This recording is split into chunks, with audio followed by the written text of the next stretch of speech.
নতুন উপাচার্যকে প্রত্যাখ্যান করে শিক্ষার্থীদের আন্দোলনে স্থবির রয়েছে ডুয়েট ক্যাম্পাস। প্রধান ফটকে তালা ঝুলিয়ে চলছে ব্লকেট কর্মসূচি। আন্দোলনের আরও খবর জানতে আমরা আমাদের সহকর্মী হোসাইন আলী বাবুর সঙ্গে যুক্ত হতে চাই।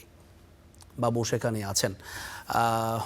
বাবু, শুভ সকাল আপনাকে। ডুয়েট ক্যাম্পাসের বর্তমান পরিস্থিতিটা আমাদেরকে একটু জানাবেন, আর আন্দোলনের যেই শিক্ষার্থীরা কি বলছেন, আসলে আর কোনো কর্মসূচি তারা দেবেন কিনা, আর এইভাবে তাদের শিক্ষা কার্যমত নিঃসন্দেহে ব্যাহত হচ্ছে, সে ব্যাপারে তারা কি বলছেন?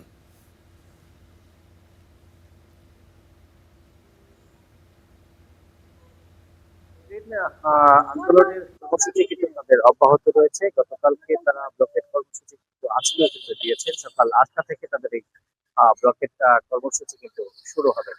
গতকালকে পাল্টাপাল্টি দুটি সংবাদ সম্মেলন হয়েছে, যে সাধারণ শিক্ষার্থী এবং সাংবাদিক সম্মেলন করেছেন, এবং তার পাশাপাশি ছাত্র দলের যারা ডুয়েট ক্যাম্পাসে যারা ছাত্র দলের কমিটিতে রয়েছেন, তারাও কিন্তু আসলে সাংবাদিক সম্মেলন করেছেন। আছেন দুই পক্ষ থেকে আর কি, দুই পক্ষকেই দোষারোপ করছে এই যে দফায় দফায় যে হামলা এবং আহত ভাঙচুরের ঘটনা, এই বিষয় নিয়ে আসলে তারা কালকে সাংবাদিক সম্মেলন করেছেন। এবং সাধারণ শিক্ষার্থী যারা রয়েছেন ক্যাম্পাসের ভিতরে, তারা যেটা বলছেন, যতক্ষণ পর্যন্ত প্রজ্ঞাপন না করে এই ভিসির নিয়োগ বাতিল করা না হবে, ততক্ষণ পর্যন্ত কিন্তু তাদের এই কর্মসূচি চলবে। গতকালকে আসলে এখানকার যারা সাধারণ শিক্ষার্থী এবং যারা এখানকার যে অফিস কর্মকর্তা কর্মচারী ছিল, তাদেরকে কিন্তু আসলে ওভাবে তাদের কার্যক্রম যে সেটা ছিল না, কার্যক্রম বন্ধ ছিল। আজকে কিন্তু আমরা দেখতেছি সকাল থেকেই কিন্তু আসলে যারা শিক্ষার্থী এবং অফিস কর্মকর্তা কর্মচারী যারা, তারা কিন্তু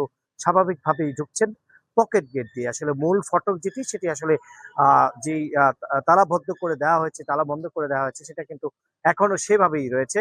এবং এই যে তাদের যে আন্দোলন, সেই আন্দোলন আসলে তারা ধারাবাহিকভাবেই রাখবে যতক্ষণ পর্যন্ত সরকার এই ভিসি তাকে দেওয়া হয়েছে তার প্রজ্ঞাপন নিয়োগ বাতিল যতক্ষণ পর্যন্ত না করবে, ততক্ষণ পর্যন্তই আসলে এই আন্দোলন তারা চলবে। তার পাশাপাশি যদি বলি, ছাত্রদল গতকালকে যেটা অভিযোগ করেছেন, যে আসলে এর আগে যিনি ভিসি ছিলেন, তার যে অপরাধ এবং তার যে অনিয়ম, তার যে দুর্নীতি, সেটি ধামাচাপা দিতেই এখানকার যারা রয়েছেন এই ক্যাম্পাসে যারা ছাত্র, এবং তারা বলছেন যে আসলে ওরা ছাত্র না, এরা শিবিরের কর্মী।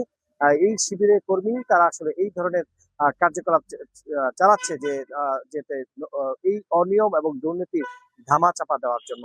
এদিক দিয়ে যারা এইখানকার সাধারণ ছাত্র রয়েছেন, তারা বলছেন যে আসলে বহিরাগত যে ভিসিকে এখানে নিয়োগ করা হয়েছে, আসলে তিনি এসে এখানকার যে কার্যক্রম, সেটা অনেকটাই ব্যাহত করবে, এবং যারা সাধারণ শিক্ষার্থী যারা রয়েছেন, তাদের যে কার্যক্রম, সেটা তারা করতে দিবে না। আর এবং এবং হচ্ছে এই ক্যাম্পাসে আসলে একেবারেই রাজনীতি মুক্ত, এবং যিনি ভিসি, যাকে ভিসি ভিসি হিসেবে নিয়োগ করা হয়েছে, তাকে তিনি আসলে এই এই এই ক্যাম্পাসে, এই ঢাকা প্রকৌশলী প্রযুক্তি বিশ্ববিদ্যালয়ে আসে রাজনীতিটা উন্মুক্ত করে দিবে। এই দুইজনের পাল্টাপাল্টি অভিযোগে আসলে যারা হলে থাকেন এবং যারা এখানে লেখাপড়া করতে এসেছেন, তাদের আসলে অনেকটাই দুর্ভোগে পড়তে হচ্ছে, কারণ অনেকেই এখানে ভয়ে এই ক্যাম্পাসের হল ছেড়ে চলে গিয়েছেন। আমরা গতকালকে দেখেছি এখান থেকে তারা চলে গিয়েছেন। এছাড়া এ- এ- এছ- এছাড়া এছাড়া কিন্তু এই যে যারা সাধারণ শিক্ষার্থী, তারা কিন্তু কিছুদিন পরেই কিন্তু আসলে এই যে ঈদুল আজহা উপলক্ষে আসলে এই বিশ্ববিদ্যালয় বন্ধ হয়ে যাবে, এই ক্যাম্পাসের হল বন্ধ হয়ে যাবে। এই সামনের যে ক্লাসগুলো রয়েছে, সেই ক্লাস বন্ধ থাকার কারণে তারা অনেকটাই পিছনে পড়ে যাবে বলে জানিয়েছেন আমাদেরকে।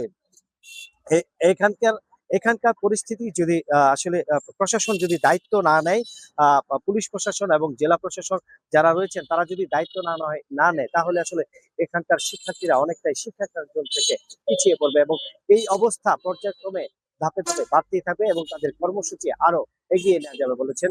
বড় ধরনের কর্মসূচি, তারা আন্দোলন ডাক দিবেন যদি এই ভিসিকে এখান থেকে নিয়োগ বাতিল না করা হয়। এই ছিল আমার কাছে জ্যাভলিন ঢাকা প্রকৌশল বিশ্ববিদ্যালয়ের যে ভিসিকে নিয়োগ করে হামলা পাল্টা হামলা সর্বশেষ।